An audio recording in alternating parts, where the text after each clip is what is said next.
are from Crucible, who are the website agency we've been working with. They've been doing all of the designs and helping us think about the structure and the layout. And we're just about to, next week, come to the point where we start actually building it. So we'll be able to log in to WordPress, which will be the new website system, and actually build pages. You're each going to have a list of pages you've been assigned to build. So yeah, hoping this session will teach us how to use it. And now's a great time to ask any questions as well. Crucible are all absolutely lovely, so please ask whatever you can. And we can ask questions in the coming few weeks as well. As we start getting into it, we'll have some kind of way to back and forth with them if there's things that come up later. So yeah, I think that's it really. Over to you, Alex. I guess we've got a mixture here. Michael, Anna and Sarah and myself are all the marketing team. Ilaria is in our education and outreach team, as is Suze. And Petra is in our HR team. So I think it'll be mostly the marketing folks doing most of the editing. E&O do quite a bit as well. And HR come in and do occasional. Gotcha, that's great, makes sense. Cool, so I'm going to take this basically from the top. I'm not going to assume masses of experience or even any experience with WordPress really, and I think it's worth bearing in mind also that this is not a straightforward or standard WordPress environment that's been built either. We've built it using what's called a headless CMS, and what that basically means is that your WordPress environment and your front end sit in slightly different places. So if you've used WordPress before, that won't necessarily mean that it's going to work in exactly the same way. So basically, I'm going to start from the top. We've got just over an hour in the diary. I don't want to go through absolutely everything, so I don't think it's going to be useful. But what I want to do is kind of orient everyone around the ways in which a WordPress website works, what the various different things mean within it, and how to update it on a daily basis. The best way, obviously, is to get to know it as well. So it's not possible for this to cover everything.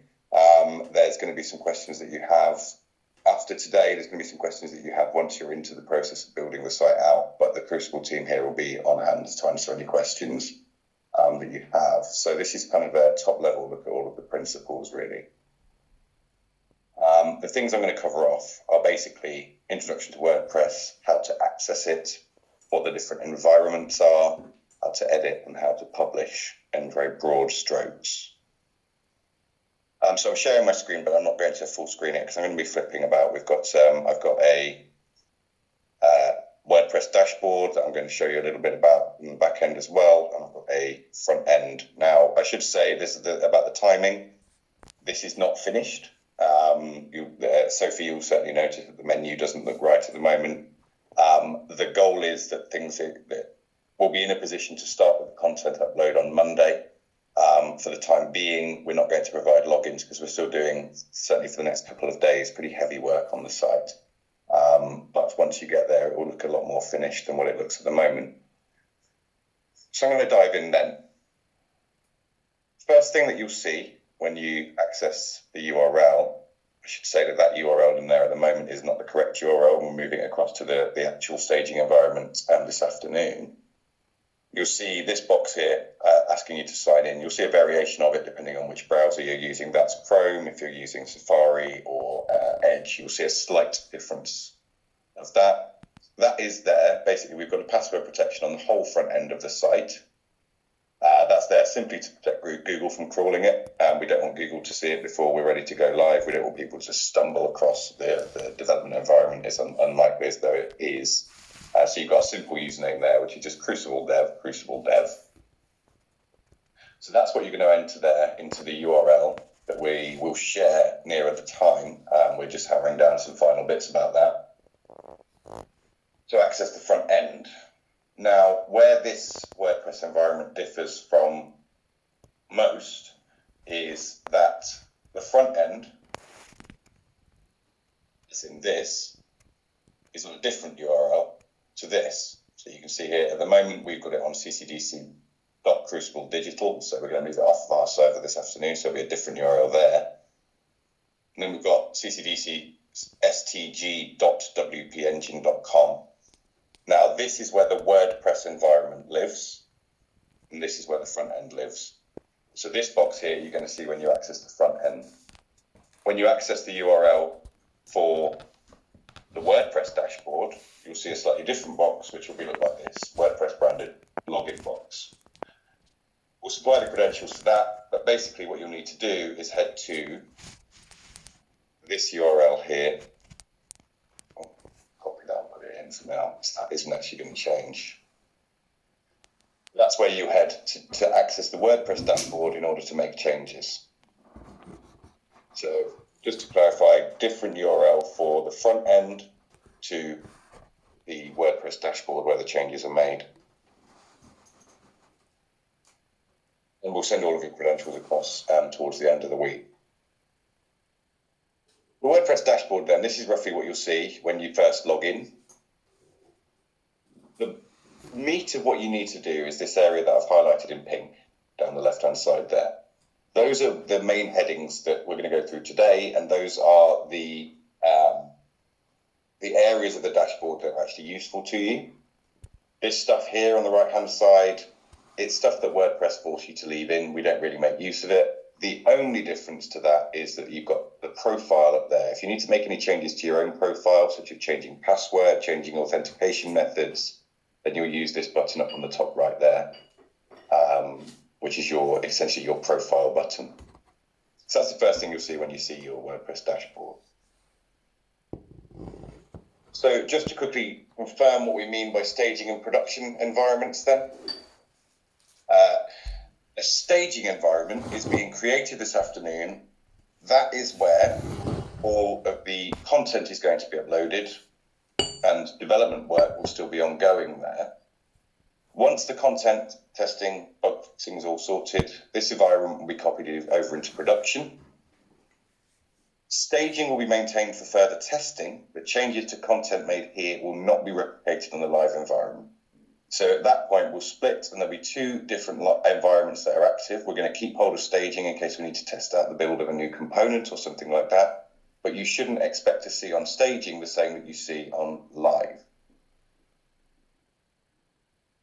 Staging, effectively the test place.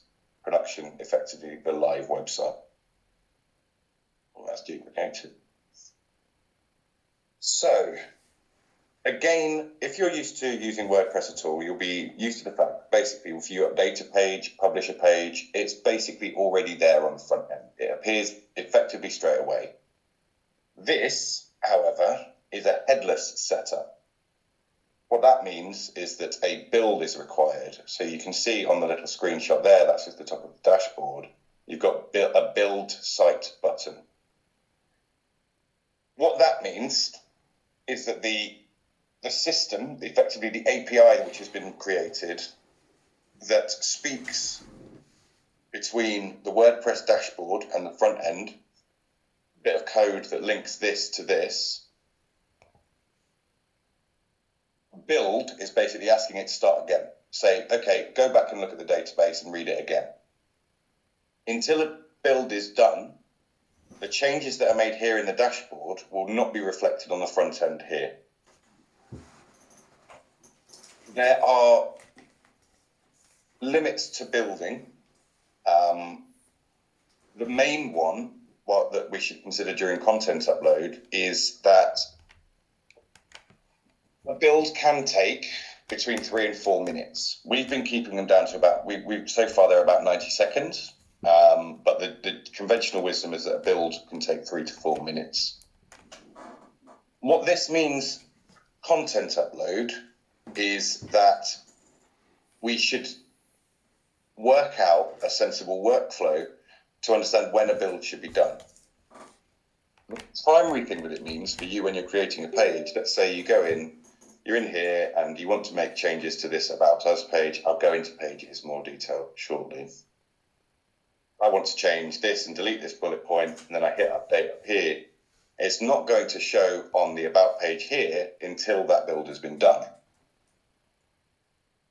I would probably recommend that only one person in the team is doing builds, because we don't want to confuse the system by doing multiple build requests at the same time. What you'll see is that nothing will happen. So if someone does a build request, someone else does a build request moments afterwards, the first one will take precedence and the second one effectively won't happen. So the person who's done the second request will look at the front end and not see their changes.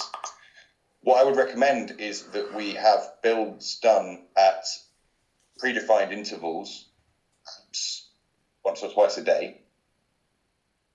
So you can go through, make all of your changes to the content, and then leave them where they are, see how they look on the front end at the end of the day. You might want to have a greater frequency of builds at the start of the process, so you can see how things work. What's going to be important for you guys to define is when you're going to be doing the build, so you all know when to expect them. It could be that you're doing them every hour, so every hour you're then able to take a look over all of the work that you've done so far. It's kind of up to you, and it's kind of up to the way that you're working through the content. Perhaps, Sophie, we can have a chat about that separately if you like. So that's the kind of basics of WordPress environments. I'll now move into creating, editing content. So pages then. If I'm on the WordPress dashboard and I hit pages, this is what I'm going to see. So this is a list of all of your pages. When I go into one of these pages,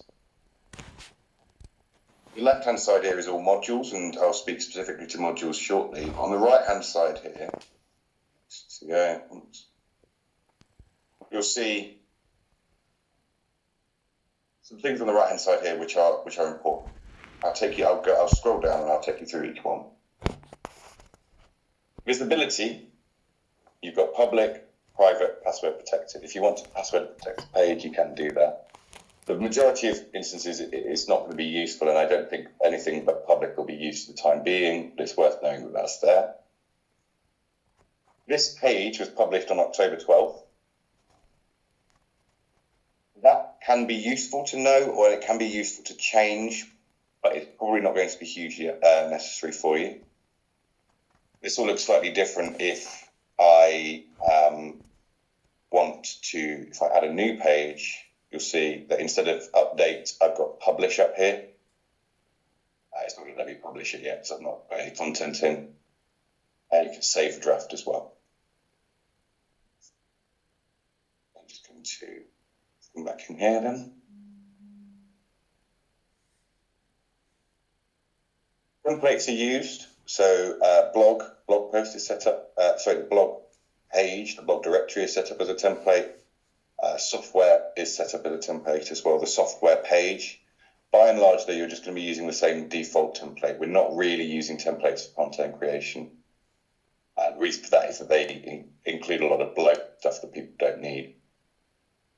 Your permalink is where you change the slug. So about us. At the moment, we selected that slug is about us. Featured image. Featured images are often used to choose what a hero image would look like, but for us, we're not doing that. The main reason a featured image is used is if you have a grid of links. I don't know, we've got one on the home page.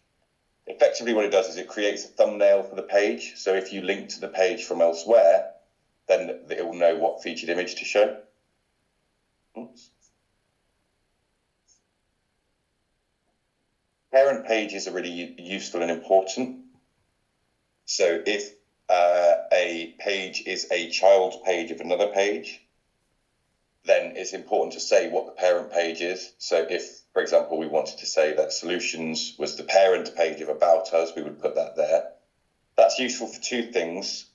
It's useful for databasing. It creates URLs in the right way. So if we were to create, if we were to say, for example, that solutions was the parent page of About Us, the URL would change.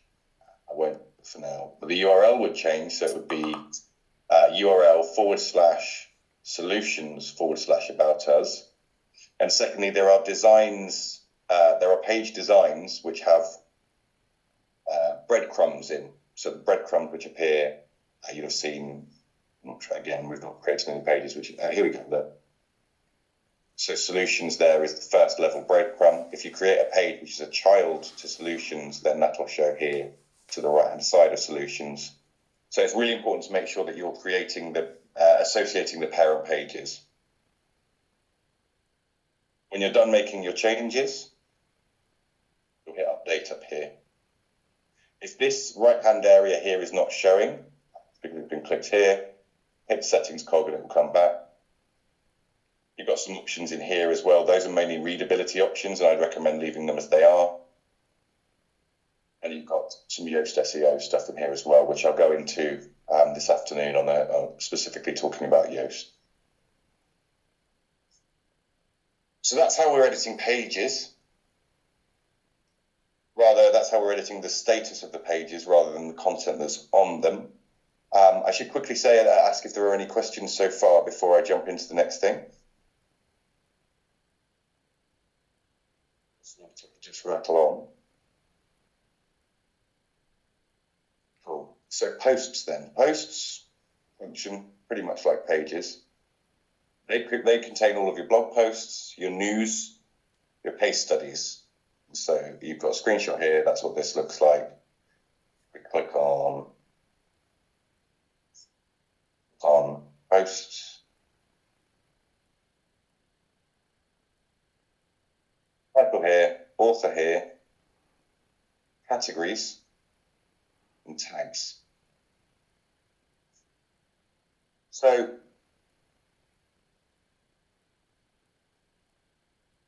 within posts, you've got your blog and you've got your case studies. This is how, so these get assigned here and you'll edit them, editing the post. We edited here. So this is visible on the post when you're editing it, not on pages. So you've got your case studies, blog, community, webinars, white papers. You select which category things belong to. New categories can be created here. They can also be created here.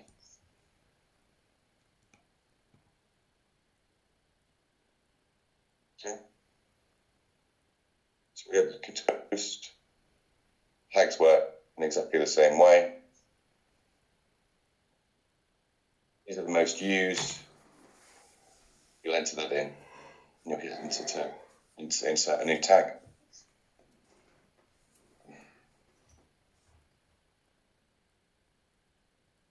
Okay.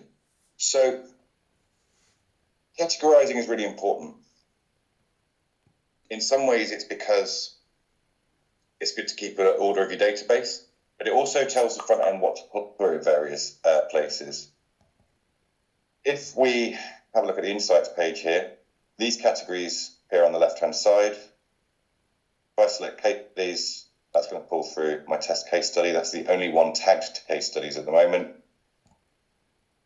So it's really important for this page, this particular page, to that all of the posts are categorized. But also there are modules that you can deploy throughout other pages which display a preview of blog posts. I believe there's one on the home page. No, there's not, but events works as a decent example of that. This is the event. We're on the home page at the moment. This content is not conditioned by what's on the home page, though. This content is conditioned by what events exist. So if you create a post and don't tag it as an event, it's not quite the right example because events is a different post type. I'll explain that in a second, and it won't appear here. If you were to create a module that looks something like this to display case studies, it's only going to pull through that which is tagged as a case study in the category section. So that's why categories are really important to use.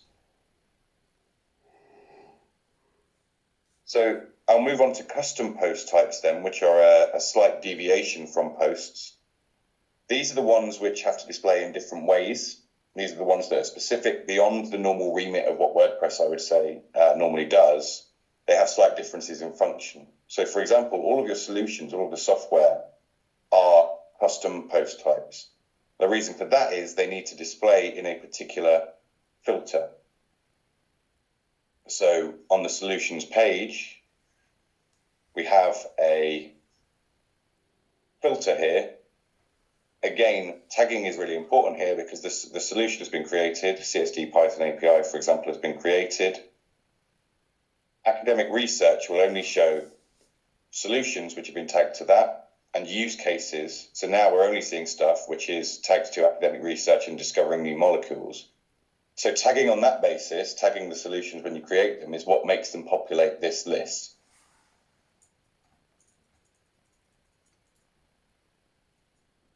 So the same is there with events, right? So when we were looking at the home page, this section here is only going to show the events that have been created. The events that have been created here.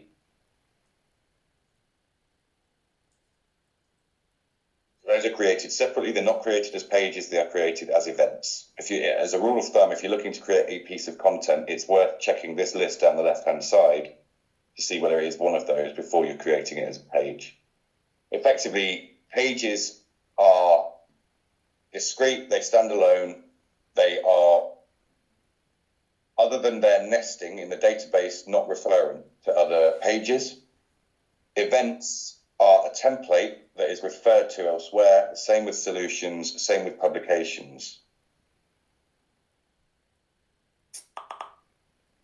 On the left-hand side of your dashboard, as I just showed you, that's where all of your post types live. They all have slightly different rules.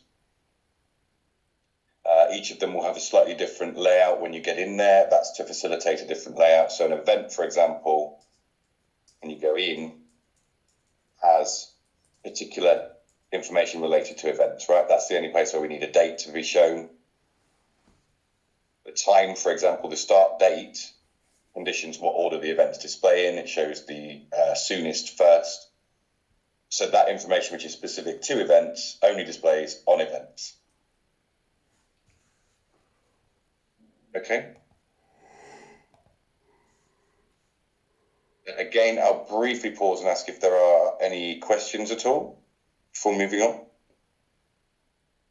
If I check on news stories, are they in posts with blogs or are they in custom? No, news is a custom post type. They sit separately.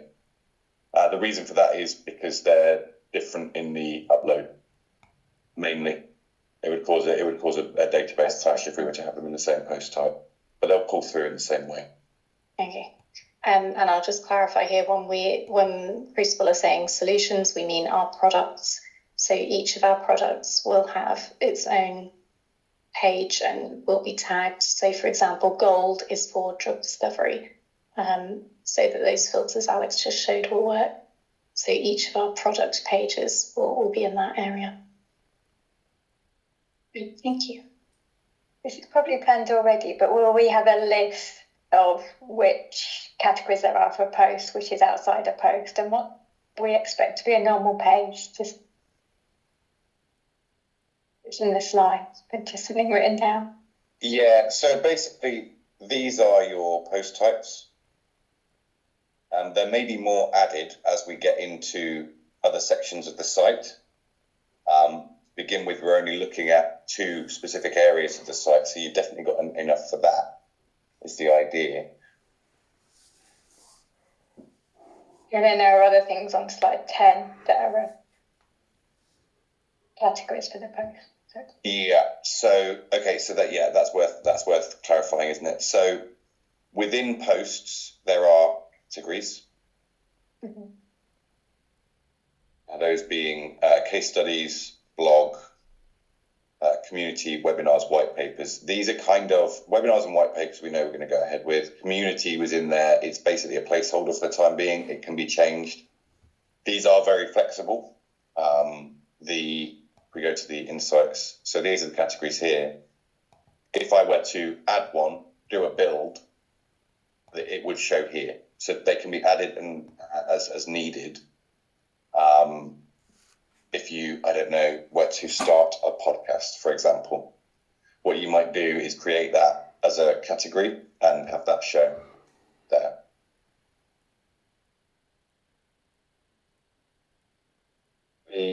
The bulk of this stuff, certainly the blog and the case studies, are being done by an automatic file transfer.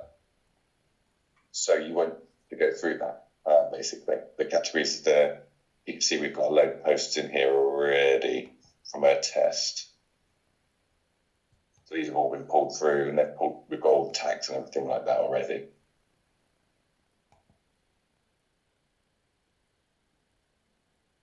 It's worth me saying as well, if there will be a task at some point for someone. Some of these will need recategorizing. For example, we can see here CSD materials election is a case study, it's not a blog post. You can change these very quickly here as well. Without going into the page, you can hit that quick edit button and just change things in here.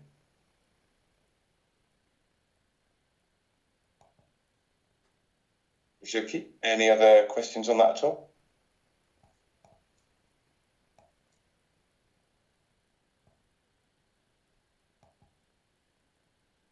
Custom post types, posts we've done. Using modules then, I'll dive into some of these. So I was hesitant earlier to touch on the actual content of the page, but I'll show you how that works now. I'm using the test page. So this is the test page we set up. Let's create a new page.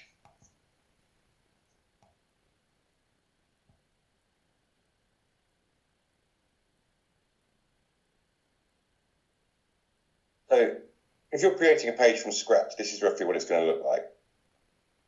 This here at the top, where it says type / to choose a block, is not used for most pages. It's used for some events. It's used for it will be used for the blog posts.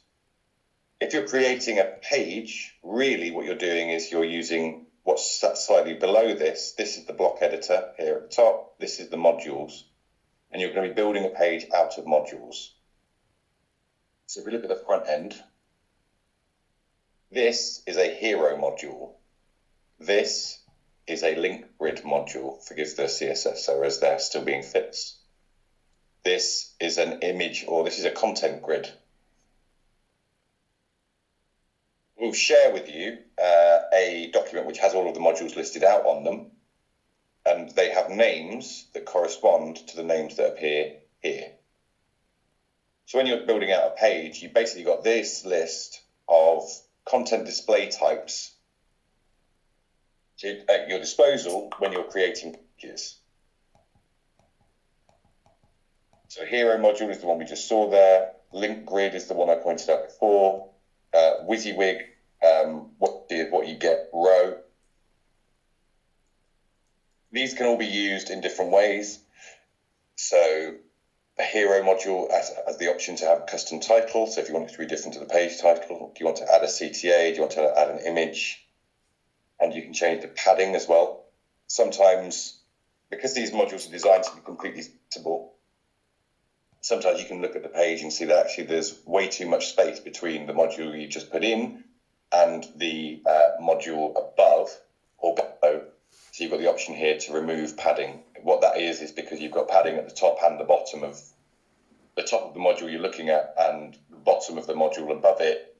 You've got double padding at that point, so you can remove padding from one of them. If we pick another one, let's pick content and background image. So this gives you very different options again. What I would always recommend doing is having a look at the list of modules which you sent across, or we'll circulate. Familiarising yourself with what they look like, and then when you come to a page that you're set to lay out, if this hasn't been done already, then you can look at the content that you've got, the written content that exists, have a look at that list of modules that you've got, break the content down into different sections and say, right, okay, I'm going to put this in a content with a background image module. to put this in a content and image module, and then I'm going to have some links in a link grid module. You'll have that as a visual reference to be able to associate the different content display types with their names here in the CMS. I always recommend exploring what these do. So in order to save on database size and keep the speed of the site really fast, we'll create as few modules as possible, basically. So you can get a lot out of this set here by tweaking the way that it's working in the fields that you've got, often tweaking the layout as well. You'll have different options there. Content and grid links, for example, can do a lot of work. You can take the background color of this one, for example.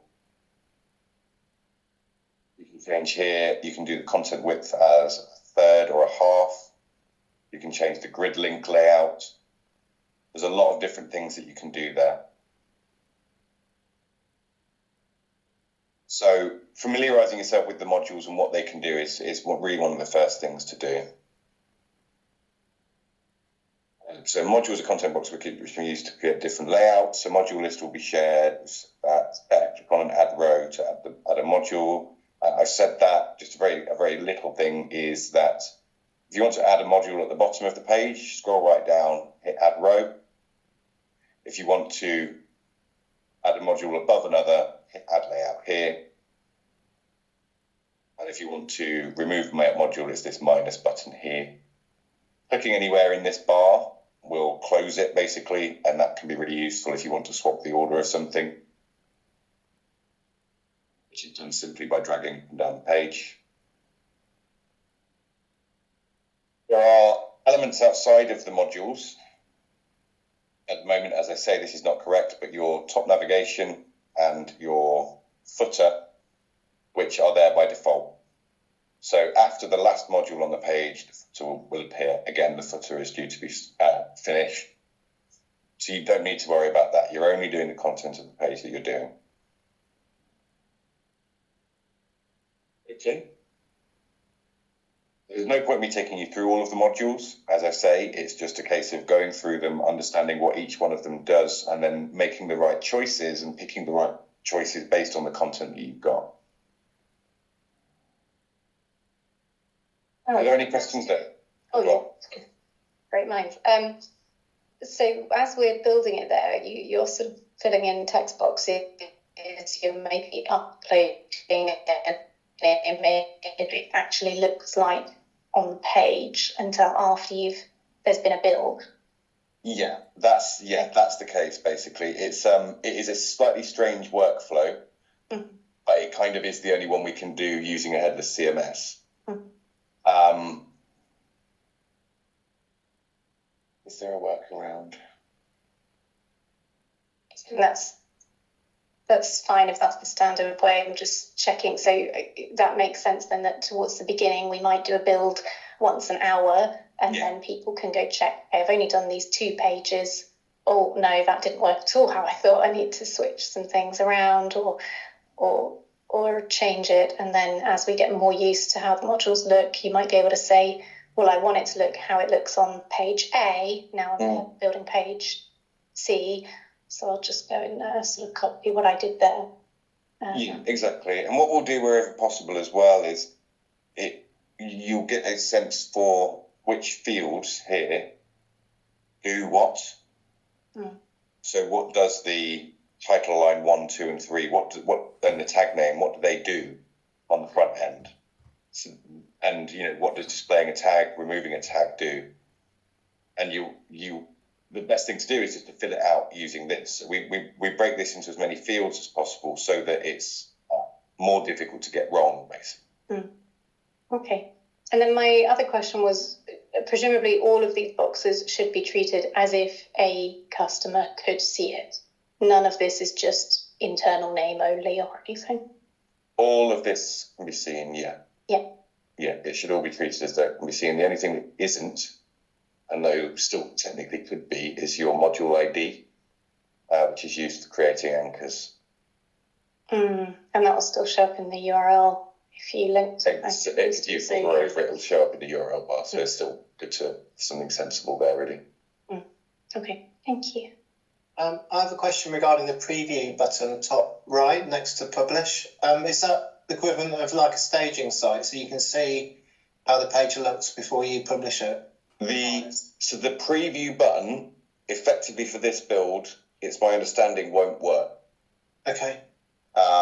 It's not going to show you what's actually there because this CMS is uncoupled from the front end.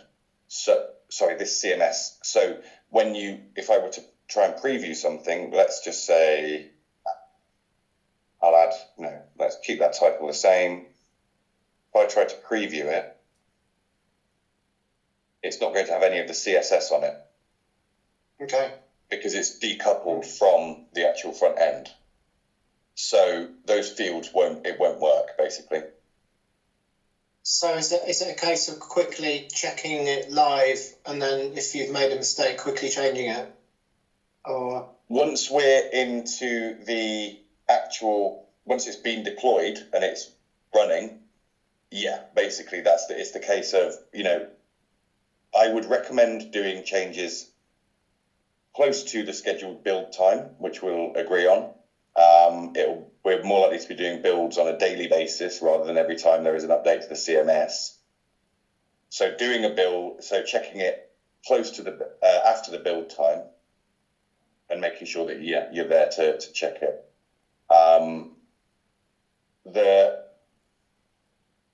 In terms of making mistakes, I guess if those mistakes could be something along the lines of a typo or something like that, then obviously you can see that here. If it's to do with certain bits of functionality, then there's a couple of things that you can do. Firstly, it's worth checking with someone that you've done it right. There are certain bits of functionality which I'll explain to you shortly that it's worth checking in on. But secondly, making sure that the build time is everyone knows what the build time is. Let's say, for example, it's 4:30 every day. Knowing, okay, I've put some changes in, so I'm going to check it as soon as I can after that.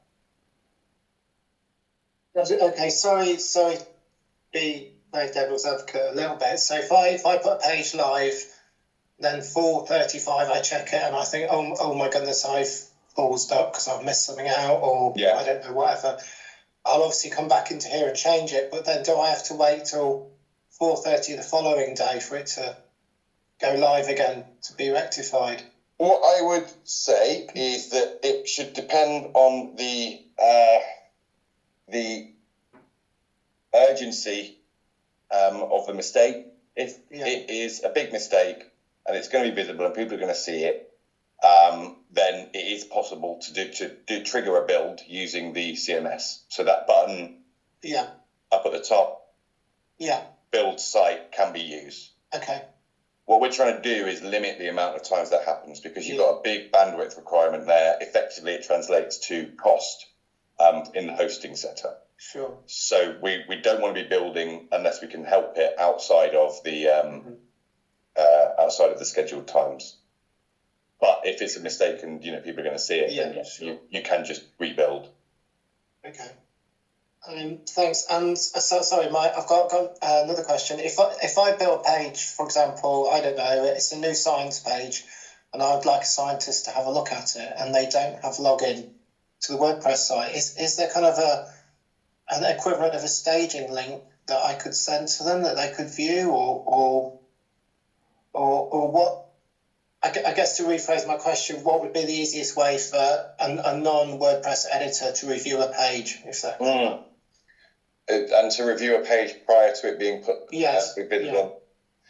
Yeah, okay. So I suppose that the easiest way to do that would be for a build to be done on the staging environment. So the staging environment and the live environment are both pulling from this same database, from this same WordPress dashboard. So for a build to be done on the staging environment and a link to the staging environment to be sent to that person,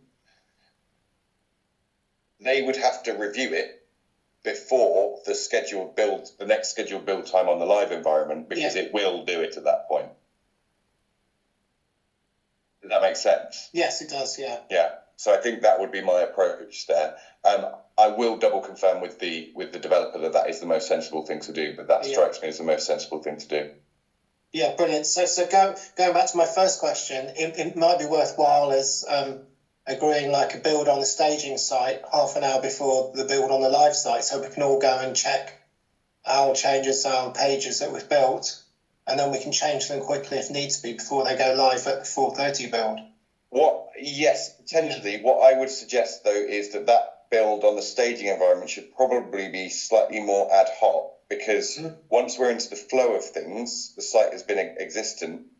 If for, let's say, 2, 3, 4 days, no one makes any changes, then that build isn't necessary. That additional staging build isn't necessary. So it's probably worth having some comms internally around people who have access, saying, does anyone have a build planned? I might do one because I need to run this by so-and-so. Because that way you just, again, what our goal should be is just to make as few builds as possible. Okay. Brilliant. Thank you. Yeah, that makes sense. Cool. I have a question too. Of course. At the start, you said that there's an option to have a private page. Would that be an option if once we've gone live to see what the page looks like if we're building a new page before pushing it public? You could do that, yeah. My only concern with that would be is if you've okay, so a page can exist live, let's say, on the front end, and if no one has that link, if you've not linked to it elsewhere on the site, you've not put it in the menu, it's unlikely that anyone's going to find it. Now, unless there's any sort of really proprietary information, that would probably be the way I would suggest doing it. So a page is live, but for all intents and purposes, at the moment, for example, the PhD studentships page that we've got here isn't linked to anywhere. You can't find it by clicking around on here at the moment. So for all intents and purposes, it's hidden. If you want Google can crawl it, yeah, but Google's not crawling every minute of every day, right? So Google might crawl every 48 hours. Sometimes it'll crawl every week. And also that page isn't just going to immediately rank for search terms. So it's unlikely that anyone's going to come across that content. I'd say quite unlikely. So depending on the level of sensitivity, I would say, of the content on the page, you could either simply publish it and send them a link, or publish it with a password, which you can just put here. You just make it, CCDC, and then the user will be prompted to enter a password before accessing the page. There's another question that's not related, but you mentioned with tagging content and without tagging content. I missed what that meant. I don't really understand. Yeah. Okay, I'll give you an example then. So let's say this event module here on the front end. This isn't actually a functionality, but I think it'll illustrate what I'm talking about. Let's say that you've got an event module and you put this in on the front end. And so this is just, as I say, this is a module. You're going to add that in. Let's add the end down the bottom here. Events. So at the moment, this is pulling through all events. But let's say there was an option here that said only display events tagged to Zurich. Then this event module here, as it displays on the front end, is only going to pull through the events which are tagged to Zurich. So let's say you have a post module elsewhere and you want to display all of your case studies. If you haven't tagged your post as a case study, it's not going to pull through there. That's basically what the importance of tagging is. Let's say, for example, we've got all these tags on posts. let's say you've got a post module and you only want to see stuff that has a tag for CSD educators. Again, if you don't tag it as that, then it won't know to pull it through. So is that what those tick boxes are for, with tagging content and without tagging content? Oh, beg your pardon. That was on one of the modules. Yeah.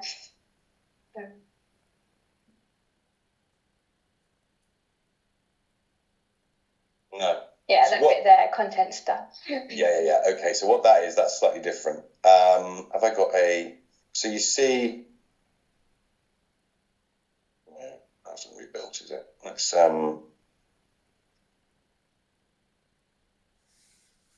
It's funny, they've just finished the menu. Let's go to a post... discover. So you see this tag that displays here, case studies. This module here will either show or not show that little pill-shaped tag. Basically, that's what that's for. Cool.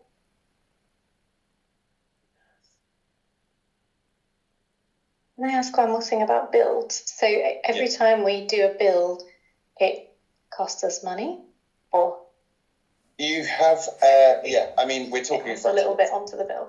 Yeah, it's a fraction of a penny basically, and that's what when you're doing your that's what the hosting costs will be. If there's loads of bills, you'll see a slight change in the hosting costs month on month. That's the costs that go through Azure basically. Okay. Is that the same when we're in this content uploading month now, and we're just building to a staging? Yeah, I think that might be a question for Tom more than anything. Okay. Yeah, I'm just wondering, because it strikes me that certainly right at the beginning, you almost want to do this every half hour, because we're all going to go in clueless for the first couple of days. And I think I would do.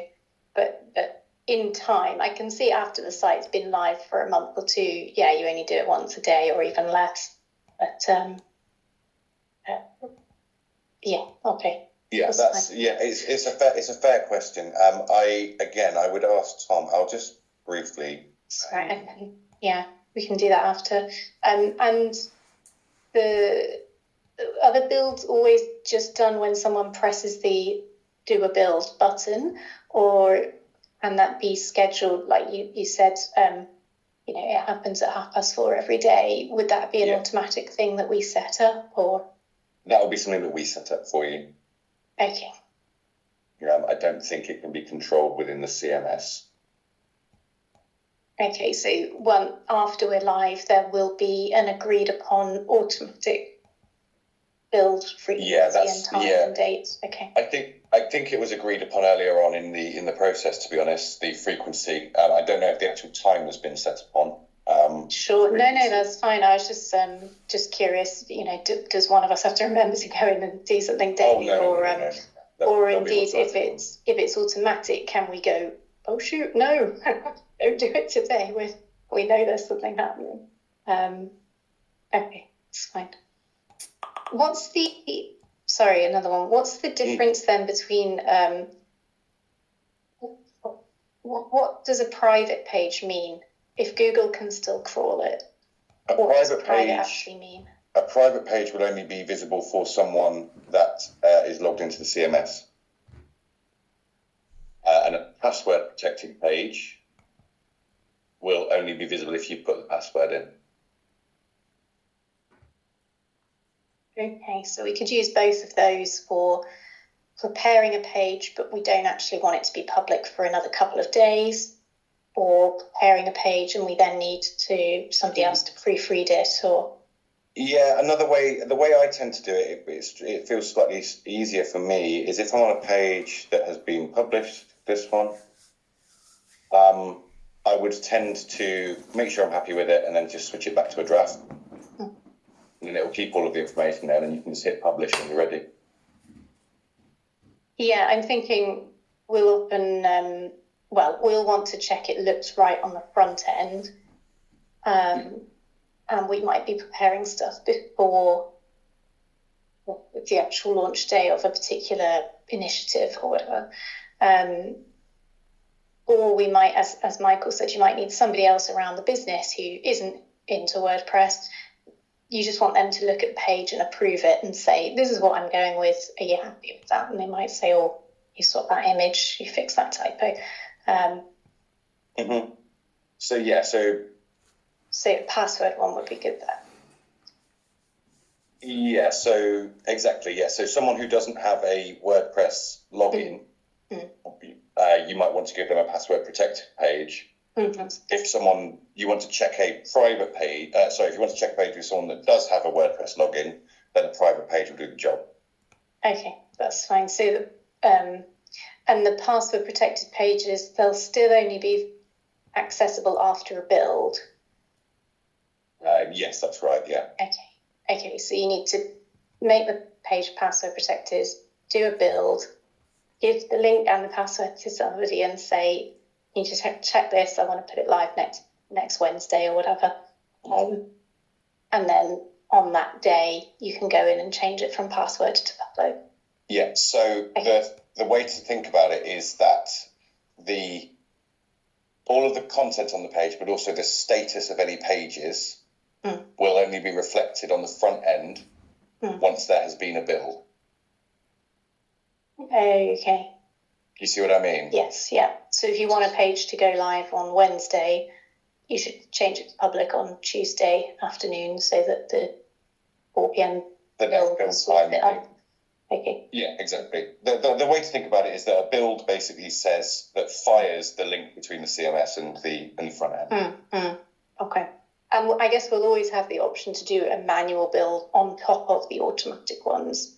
If exactly, we must have this only go live at exactly 10 a.m. on Tuesday, and that's not when the automatic build is. We can just do a manual one. Okay, exactly. That's great. Thank you. A few more bits to get through. Yeah. So using a WYSIWYG editor then. A lot of the modules have these WYSIWYG editors in them, the text editors. They work much the same as most that you may have encountered. There's a few nuances particular to WordPress that I wanted to draw your attention to. So on the top right there, you've got visual and text. Show you what I mean. So if we go to the About page, for example, we've got all this content here. This is set to visual at the moment, and you can see that there is a hint as to the styles that are going on. So this isn't that someone bolded it, it's that they've selected heading 4. That link is showing a hyperlink style. Text looks like that. We don't really use text, but it is sometimes useful if you are copying and pasting to make sure that you're not copying loads and loads of different styles in, because it won't copy them. So if I copy the content from, I don't know, from here, this content here, if I copy it into the visual editor, it might pick up some of those styles and you might not want them. If I copy it into the text editor, it's literally just going to copy the text itself. And then you can see on the visual, it's just that. Okay? So really, vast majority of the time, you don't need to use this text editor, except if potentially you're copying stuff across. Within the visual editor, it's sometimes the case that you will see it and it looks like this, and you've not got all of the functionality that you need. The toolbar toggle is what you need there, and that brings up this second row. If you want to make a button in within a section of text within a WYSIWYG editor, one has been set up here. There's two things that you need to do.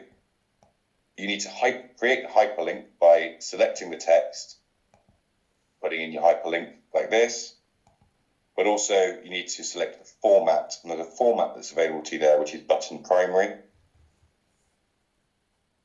And then that will apply to whatever text you've highlighted.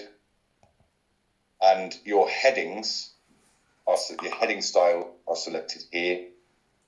I'll get into this a little bit more when we're talking about Yoast and SEO, but it is really important to use a heading rather than just, for example, bolding the text. And that's how you do that.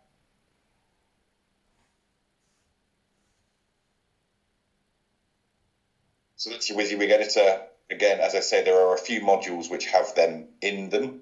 This one's got 2.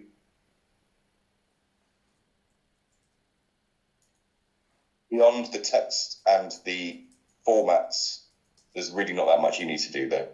I wouldn't sort of mess around unless it's necessary with italicizing, things like that. And certainly the alignments are defined by WordPress. So things like that you shouldn't be looking to change in here. They're defined by the styling on the front end blog. But you do obviously have your bullet points too. Okay. Menus, editing menus, again, probably too short a period of time. I don't want to overload everyone, but menus are edited down here. A menu, appearance, menus. Edit a menu, you simply need to make sure you're editing the right one. You'll be able to see what that is by changing it and seeing what options you've got, pairing it to the front end.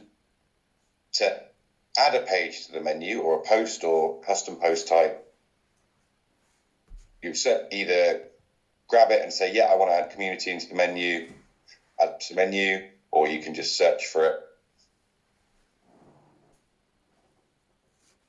To menu. And that's going to sit in the menu there. So you'll see, it's good timing actually. The menu has these various, actually the about us that's done. So it's got child items in it as well that you can see there. So to make about us, and those have child menu items as well. That is done by nesting here. So it's a good example. So we've got about us child sitting under about us. So under about us, we've got about us child. So that's what it will look like before you clicked on it. About us child, and then the first example menu. So if we refer that back here, that has changed the names of them. So basically these 3 items here display under there. Okay. So that is done by simply adding them here, dragging them into the right place. If you want to get rid of one, up, down, and remove.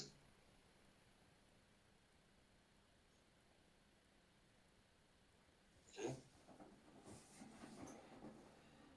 When you're done, it's hidden behind my Teams window. Save down at the bottom right. Save your menu.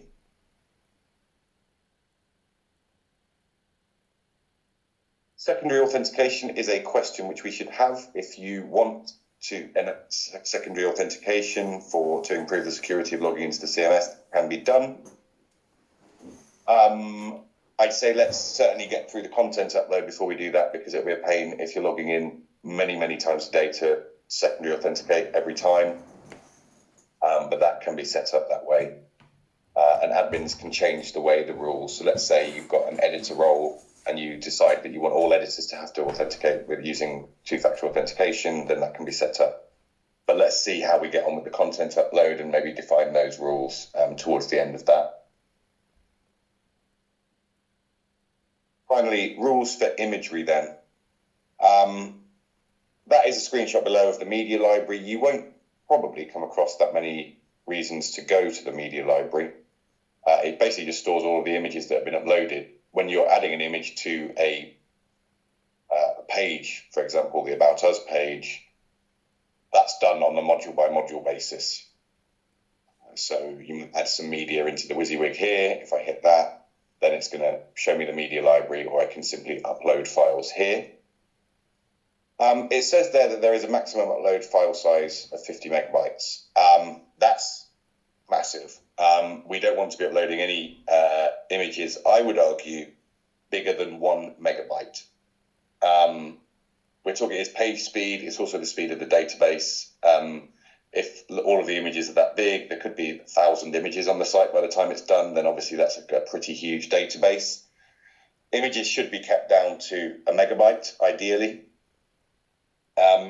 Another good rule of thumb when thinking about images is to think about how big it's going to be on the page.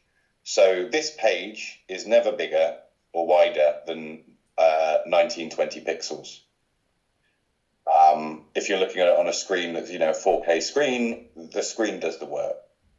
This image, therefore, is never bigger than half that. So just under 1,000 pixels. So if you're uploading an image that needs to go here, there's no reason for it to be wider than 1,000 pixels. If it's a full width image that sits somewhere, then there's no reason for it to be wider than 1920 pixels. There are some, I'll put a link onto I'll resupply the training guide, and I'll put a link on. There's a really good tool for those using Windows, so Windows Image Resizer. Windows Image Resizer is a great little plugin for Windows, and as you can see, this nice little GIF there is showing you, it gives you an option when you click on an image to pick the size, and it just resizes it for you without having to use Photoshop, Lightroom, whatever it might be. So you can do it straight there in your Media Explorer in Windows. So those that are using Windows, I'd really recommend getting hold of that. If you're going to be uploading images, I'll put a link in here and re-upload for you.